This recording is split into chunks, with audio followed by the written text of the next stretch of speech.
एक अस्वस्थ रोगी व्यक्ति के सामने यदि विविध प्रकार के स्वादिष्ट व्यंजन परोस किए जाए तो वो उनका स्वाद लेने में असमर्थ है। तो ठीक इसी प्रकार से जब मनुष्य मानसिक दृष्टि से अस्वस्थ होता है तो वो राम कथा की मिठास का भी सही सही अनुभव नहीं कर सकता और स्वयं को सर्वदा अशांत रूप में पाता। इस दृष्टि से मन के रोगों का बड़ा सुंदर विश्लेषण हाथ बसुंदी जी के द्वारा किया गया और मन के रोगों का वर्णन करने के पश्चात उन्होंने ये बताया कि मन के रोगों को दूर करने के लिए क्या पद्धति है और इस तरह से राम कथा की समाप्ति हुई। तो यहाँ दो तीन संकेत प्रारंभ में भूमिका के रूप में मैं आपके सामने कर लूं। तो आयुर्वेद शास्त्र में प्राचीन जो हमारी चिकित्सा पद्धति है का उसकी ये मान्यता है कि प्रत्येक व्यक्ति के शरीर में वात पित्त और कफ विद्यमान और जब वात पित्त कफ संतुलित रहता है, उचित मात्रा में शरीर में रहता है, समान मात्रा में जब तक शरीर में वात पित्त और कफ विद्यमान रहता है तब तक व्यक्ति स्वस्थ रहता है, सुखी रहता है। लेकिन अगर इन तीनों में अचानक असंतुलन आ जाए, का इन तीनों में से किसी में अत्यंत कमी आ जाए या उसका अत्यधिक अतिरेक हो जाए तो फिर उसका परिणाम ये होता है कि व्यक्ति शरीर की दृष्टि से रोगी हो जाता है। तो आयुर्वेद शास्त्र में शरीर के रोगों का विश्लेषण जिस रूप में किया गया है, रामचरितमानस में मन के रोगों के लिए की कवनों को आधार के रूप में चुना गया। राजभूषण जी ये कहते हैं कि जैसे शरीर में वात पित्त और कफ विद्यमान रहता है, उसी से व्यक्ति स्वस्थ और अस्वस्थ होता है, इसी तरह से व्यक्ति के मन में भी ये तीनों विद्यमान और इन तीनों का नाम क्या है तो वो कहते हैं काम वात। मन में रहने वाला जो काम है वही वात, मन में आने वाला जो क्रोध है वही पित्त है और मन में रहने वाला लोभ जो है वही कफ। और उसका सीधा सा तात्पर्य क्या हुआ कि जैसे शरीर की स्वस्थता के लिए कफ वात पित्त को मिटाने की आवश्यकता नहीं, अपितु कफ वात पित्त को संतुलित बनाने की आवश्यकता है, तभी व्यक्ति स्वस्थ रहेगा। क्योंकि यदि व्यक्ति के शरीर में कफ वात पित्त न हो तो उसका शरीर सक्रिय नहीं रह सकता है, कार्य नहीं कर सकता है। इसलिए शरीर में इनका रहना तो आवश्यक है, पर रहने के साथ साथ उनको उचित मात्रा में ही रहना चाहिए, ये मुख्य बात। तो ठीक इसी प्रकार से संसार में अधिकांश व्यक्तियों के मन में या प्रत्येक व्यक्ति के मन में ये तीनों विद्यमान, काम भी विद्यमान है, क्रोध भी विद्यमान है और लोभ भी विद्यमान। और साधना का या सत्संग का या कथा का तात्पर्य मनुष्य के मन से काम क्रोध लोभ को पूरी तरह से मिटा देना नहीं। अब तो साधना का तात्पर्य है कि ये काम क्रोध लोभ हमारे मन में किस मात्रा में किस संतुलित पद्धति से रहे कि हमारा मन अस्वस्थ न हो, तो इसे हमें समझ लेना चाहिए। तो इस दृष्टि से रामचरितमानस में बड़ी ही सुंदर पद्धति से इनका विश्लेषण इस रूप में किया गया कि कैसे हम अपने जीवन में काम को स्वीकार करें तो काम की संतुलित मात्रा क्या है और काम का असंतुलित रूप क्या है, क्रोध का संतुलित रूप क्या है और क्रोध का असंतुलित रूप क्या है, लोभ की कौन सी मात्रा उचित है और लोभ किस मात्रा में पहुंच करके व्यक्ति के अस्वस्थता का हेतु बन जाता है। तो ये रामचरितमानस में विविध पात्रों के चरित्र के माध्यम से स्पष्ट किया गया। आप रामचरितमानस में देखेंगे कि एक बड़ी सुंदर बात कही गई। जैसे एक व्यक्ति आज स्वस्थ है, लेकिन आज स्वस्थ दिखाई देने वाला व्यक्ति यदि कल कुपथ्य करेगा तो कुपथ्य करने का परिणाम होगा कि उसके शरीर में रोग हो। कई इसी प्रकार से जब गरुड़ जी ने काकुतुंड जी से यह प्रश्न किया ये मन के रोग किस व्यक्ति के जीवन में है और किस व्यक्ति के जीवन में नहीं है, का इसका पता हमें कैसे चले। और तब काक बसुंती जी ने एक बड़ा विचित्र उत्तर दिया। उन्होंने कहा कि ये मन के रोग, संसार में ऐसा कोई व्यक्ति ही नहीं है कि जिसके मन में विद्यमान हो। शरीर में रोग के मूल कारण विद्यमान है। जैसे कुपथ छुपा करके रोग फैलता है, इसी प्रकार से प्रत्येक व्यक्ति के अंतर मन में दुर्गुण विद्यमान, और वो दुर्गुण जब कुपथ छुपा लेता है तो बड़े से बड़े व्यक्ति को भी अस्वस्थ बना देता, और बड़ा से बड़ा व्यक्ति भी उसकी असंतुलित मात्रा में, चाहे वो कितना भी उत्कृष्ट व्यक्ति क्यों न हो, का यहाँ तक श्री रामचरितमानस में कह दिया गया, मुनि विषय कुपथ पाई अंकुरे, मुनि हृदय का लर बापुरे। मुनियों के हृदय में भी कई दुर्गुण दुर्विचार उपथ पाकर अंकुरित हो जाते हैं, जो बेचारे अन्य व्यक्ति हैं उनकी को बाकी है। आइए इस संदर्भ में मन का रोग कितना व्यापक है और कैसे व्यक्ति, बड़ा से बड़ा व्यक्ति भी अस्वस्थ हो सकता है, इस पर थोड़ा विचार करें। इसके लिए का सर्वश्रेष्ठ दृष्टांत है देवर्षि नारद का चरित्र।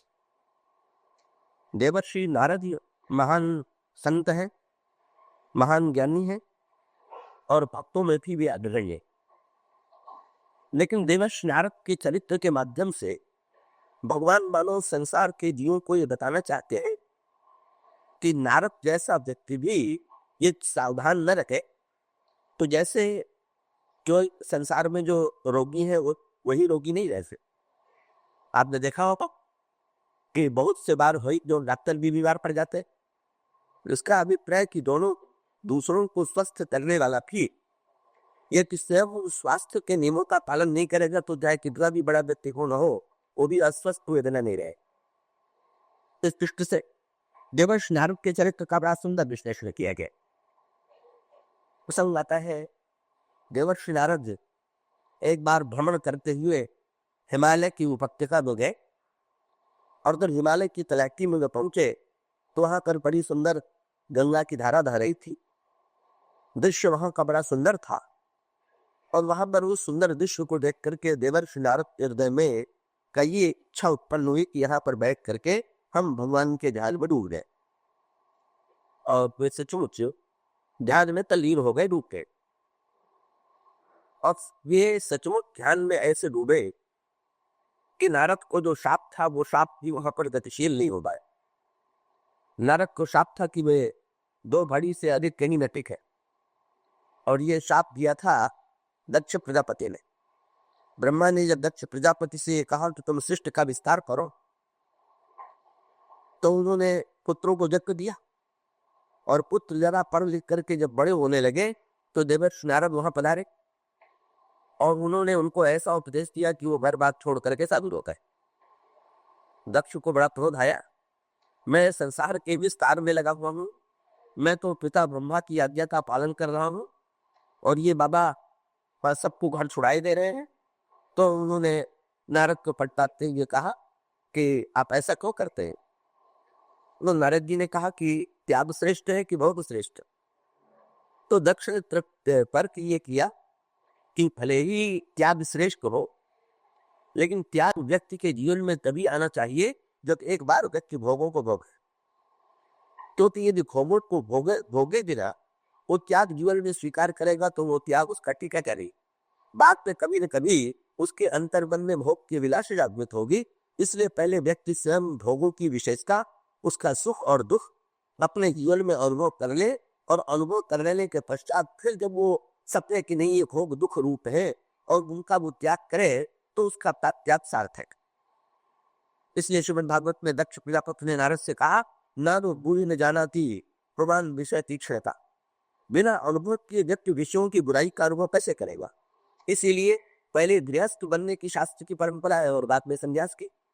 गार्हस्थ जीवन में व्यक्ति पहले भोगों के सुख दुख को देख ले और अंत में यदि उससे वैराग्य उत्पन्न हो जाए तो उसका परित्याग करके वो संन्यास ग्रहण कर दे। तो दक्ष प्रजापति ने अपने पक्ष का समर्थन करते हुए नारद को शाप दे दिया कि आप ना अधिक देर कहीं रहेंगे और ना आपके सत्संग में लोग आवेंगे अधिक देर, ना आपकी बातें सुनेंगे और ना को बात होगी। तो दादा की लोग साप के अनुकूल बहुत कम देर एक टिला टिक पाते। लेकिन नारद हूँ इस समय जब वे भगवान के धाम में भगवान के ध्यान में डूब गए, तो वो स्वामी जी से पूछा गया कि फिर उनको जब शाप था कि वो 2 घड़ी से कहीं अधिक नहीं बैठ सकते, तो वहां पर भी वो 2 ही घड़ी बैठ पाए होंगे। तो उन्होंने कहा नहीं ऐसी बात थी। जब वो भगवान के ध्यान में डूबे तो सुमेरा प्रहरी शाप गति बात। भगवान के ध्यान में डूबते ही शाप की गति अवरुद्ध हो गई और न जाने कितने वर्षों तक वहां भी बैठे रहे, पर शाप उनका स्पर्श नहीं कर पाया। उसका तात्पर्य क्या हो? देखें, एक की जो है वो देश में परतंत्र है और देश जो है वो काल से परतंत्र है। उसका अभिप्राय हम और आप जितने हैं वो पृथ्वी पर रहते हैं, टिके हुए हैं। अगर पृथ्वी का आधार न हो तो हम लोग कहीं टिक नहीं सकते। इसलिए हम देश के एक अंग है। विशाल सीमा में एक व्यक्ति, तो व्यक्ति जो है वो देश के आधार पर टिका हुआ, और जो से देश है वो देश किस आधार पर टिका हुआ? तो हमारे यहाँ पुराण के कहते हैं कि ये सारी पृथ्वी और सारा ब्रह्मांड जो है वो शेष के मस्तक पर सुशोभित। सही लोगों को ये बात विचित्र सी लगती है, क्योंकि पुराणों में कहा गया कि शेष जी के 1000 मुख है और 1000 सिर वाले शेष जो है इस पृथ्वी को, इस ब्रह्मांड को अपने मस्तक पर धारण किए हुआ। तो ये शेष कौन? ये वस्तुतः जो काल है, समय है, ये काल तत्व ही शेष तत्व। 1000 मुंह वाला ये काल तत्व जो है का अगर एक मुंह वाला सर्प हो तो कई व्यक्ति सर्प का मुंह पकड़ लेते हैं, पर जहां 1000 मुंह वाला सर्प है वहां तो उसको कोई व्यक्ति 2 हाथ वाला पकड़ सकता नहीं। तो ऐसी परिस्थिति में काल जो असीम काल है, जिसकी गति को कोई नहीं रोक सकता, तो ये पृथ्वी जो है वो काल के आधार पर टिकी हुई, ये ब्रह्मांड जो है वो काल के आधार पर टिका हुआ, व्यक्ति देश के आधार पर और देश काल के आधार पर टिका हुआ।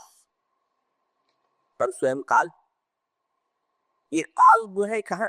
काल की गति जो है वो सर्वत्र है, लेकिन ऐसा भी स्थान है कि जहां पर काल की गति न। तो रामचरितमानस में तो ये कहा गया कि व्यक्ति कहीं भी क्यों न जाए, काल उसका सर्वत्र पीछा करता। अंड अंड कटा अमित लय तारी, काल महा दुरितिक्रम खारी। काल जो है उसकी गति कैसी? ये भगवान श्री राम जो धनुष और बाण है उसकी तुलना भी रामायण में काल से की गई। और ये कहा गया गौतम जी लंका कांड के प्रारंभ में कहते हैं भगवान राम के हाथ के धनुष और बाण को देखो और सावधान हो जाओ। उसे पूछा गया कि भगवान के हाथ में धनुष बाण है, इसका तात्पर्य क्या है? उन्होंने कहा धनुष और बाण। तो उससे पूछा गया कि श्री राम का जो धनुष और बाण है वो किस धातु का बना हुआ है? सोने का, कि चांदी का, कि लोहे का, कि हड्डी का, कि बांस का?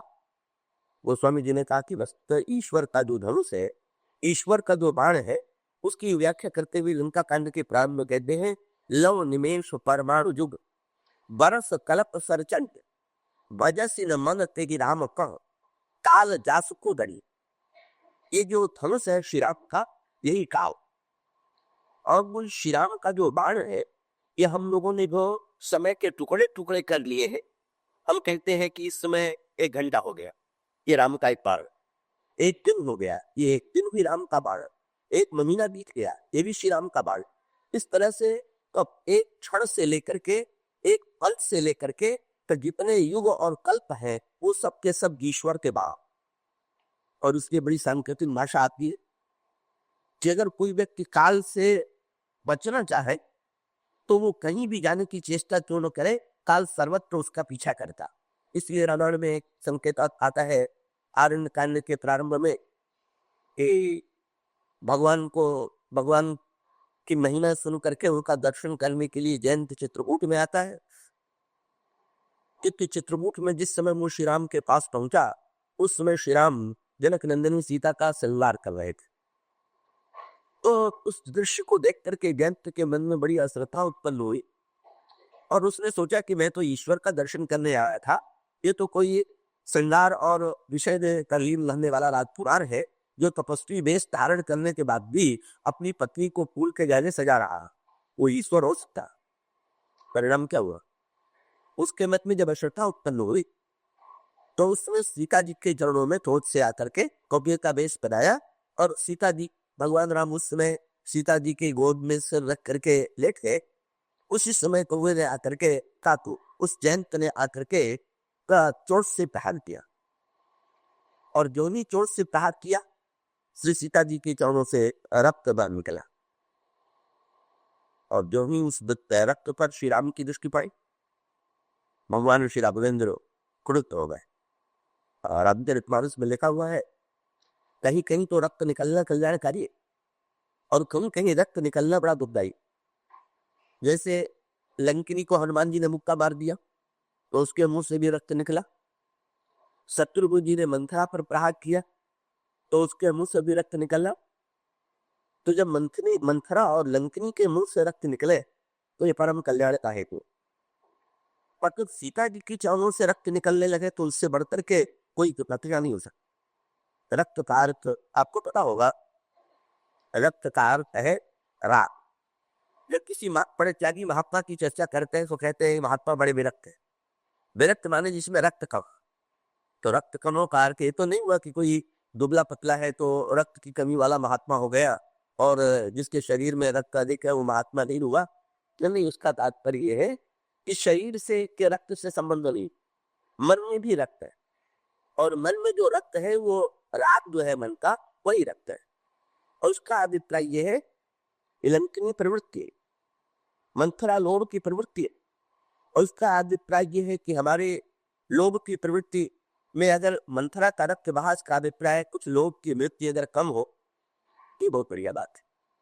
इसी प्रकार से लंकिनी जो है वो कर्कों में भोग में प्रवृत्ति ये लंका गुरु की अधिष्ठात्री है, लंका के लोगों को प्रवृत्त करने लगी है। तो इस प्रवृत्ति पर हनुमान जी के द्वारा मुक्के का प्रहार हुआ और लंकिनी के मुख से रक्त गया। इसका अभिप्राय क्या है? अगर कर्म की प्रवृत्तियों में हमारा राग कम हो, अगर लोभ की प्रवृत्ति हमारे जीवन में कुछ कम हो, तो ये समझना चाहिए कि हम सही दिशा में बक रहे हैं। लेकिन सीता जी के चरणों से यदि रक्त निकलने लगे तो इसका अर्थ क्या हुआ? सीता तो साक्षात भक्ति है और भक्त से अगर अनुराग का रक्त बह गया तब तो इससे बढ़कर के रामायण में रामचरितमानस की दृष्टि से कोई संसार के प्रति राग कम हो और भगवान के प्रति राग बढ़े तो मनुष्य के मन के राग की सार्थकता। इसलिए तुलसीदास जी की जीवनी में आता, जब वे बूढ़े हो गए तो कम सुनाई देने लगा, नेत्र से कम दिखाई देने लगा और तब तुलसीदास के शिष्यों से नहीं रहा गया। उन्होंने तुलसीदास जी से कहा कि महाराज किसी वैद्य को बुलावे, आपको दवा दे करके स्वस्थ कर दे जिससे हम लोग आपसे अधिक लाभ ले सके। गोस्वामी जी ने मुस्कुरा करके शिष्यों से कहा कि हाँ वैद्य तो मैं भी चाहता हूँ। तो शिष्यों ने पूछा महाराज जी वैद्य से आप किस रोग की दवा सबसे पहले लेंगे? आपके लिए कि कान के लिए कि शरीर के किस रोग के लिए पहले दवा ले? तो उन्होंने कहा भाई श्रवण घटाओ।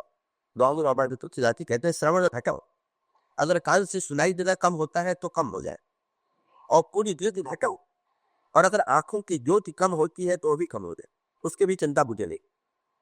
और घटाओ सकल बल दे, और शरीर का बल अगर क्षीण होता जाता है तो भी वो भी चला जाए।